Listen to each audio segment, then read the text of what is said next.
Yeah, so obviously laser atherectomy was the first tool to receive approval for the treatment of in-stent restenosis, but with an older device. And now there's a new device that's come out, and this is called Turbo Power. It rotates about the wire with an eccentric wire lumen.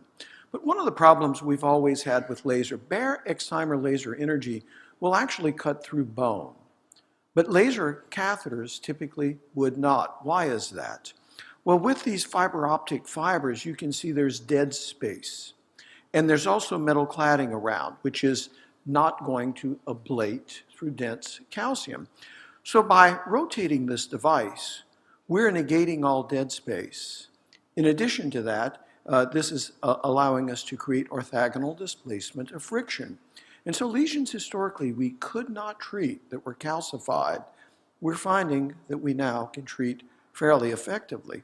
I think you would all agree this is a pretty severely scarred, densely calcific common femoral artery.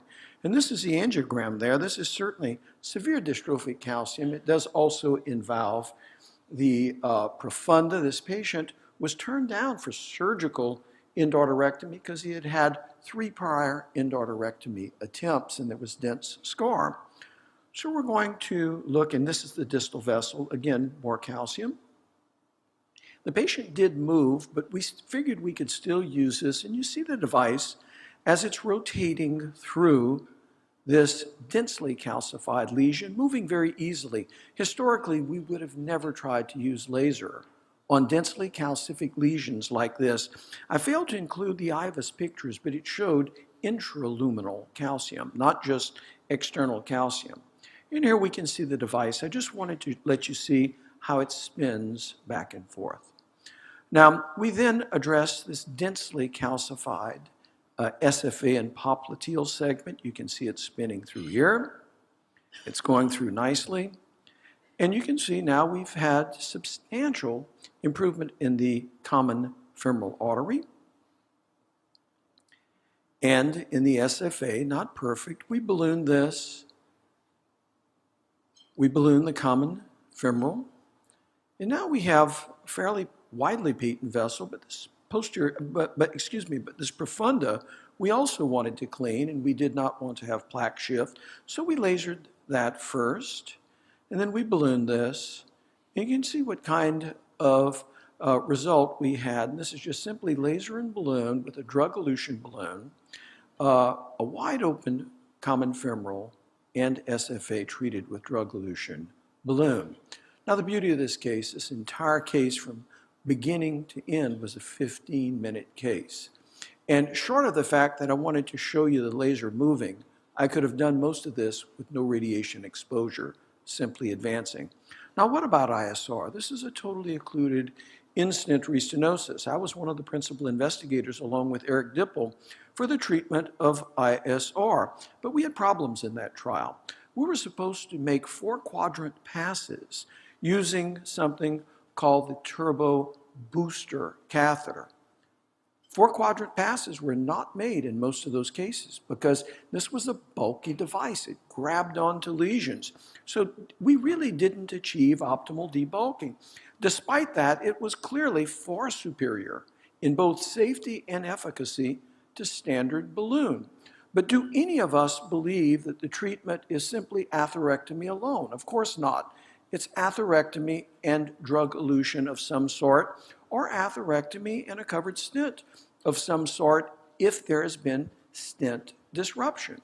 So perhaps the best of the studies there was a study done by Gondini, and I did not include it here. But Gondini's study looked at using a drug elution balloon alone, because remember, we just heard 90% patency numbers reported, but those were short lesions, versus debulking first with laser and following with a drug elution balloon. What do you think did better? Laser debulking followed by drug eluting balloon had twice the patency of using a drug elution balloon alone. I think it makes sense that we need to remove tissue. Now this is a long occluded SFA stent, very long, about 40 centimeters. And here you can see nice distal runoff after we cross this. This was fairly acute symptoms, so we did put a filter here. You can see after turbo power alone, we have some debris in this filter. So we are going to balloon. We're going to drug elution balloon after making this channel. We're going to remove the filter. And this is pretty standard of what one can expect after laser and debulking. Now, what is important is in this entire trial, we did not see a single case, even using this bigger, bulkier device on in-stent restenosis. We did not see a single new fracture. We saw no new separation of stents. And certainly we had better results. You may ask, why was this not compared against drug elution balloon? Or why was drug elution balloon not included? It's real simple. Drug elution balloon was not approved for the treatment of in-stent restenosis. And you cannot compare two investigative modalities at the same time, because if you do, okay, one does not know which is creating the effect we had. So the EXCITE trial was against standard balloon. But what Gondini did and his predecessor in terms of looking at this, Joost Vandenberg did, was to look at laser debulking first, followed by drug elution balloon, and the results were phenomenal, 90% plus patency a year out. This is very important. So what's the difference of this new device? Well, it's a lot.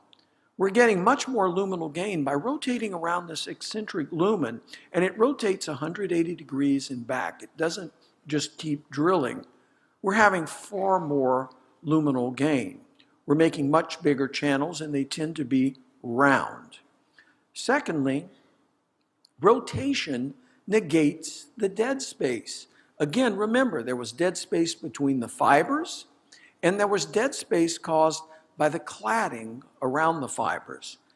And finally, something we've all known about is orthogonal displacement of friction. As we go through a very long area of occlusion, there are frictional elements there. This allows us to displace that, but there is another thing going on here.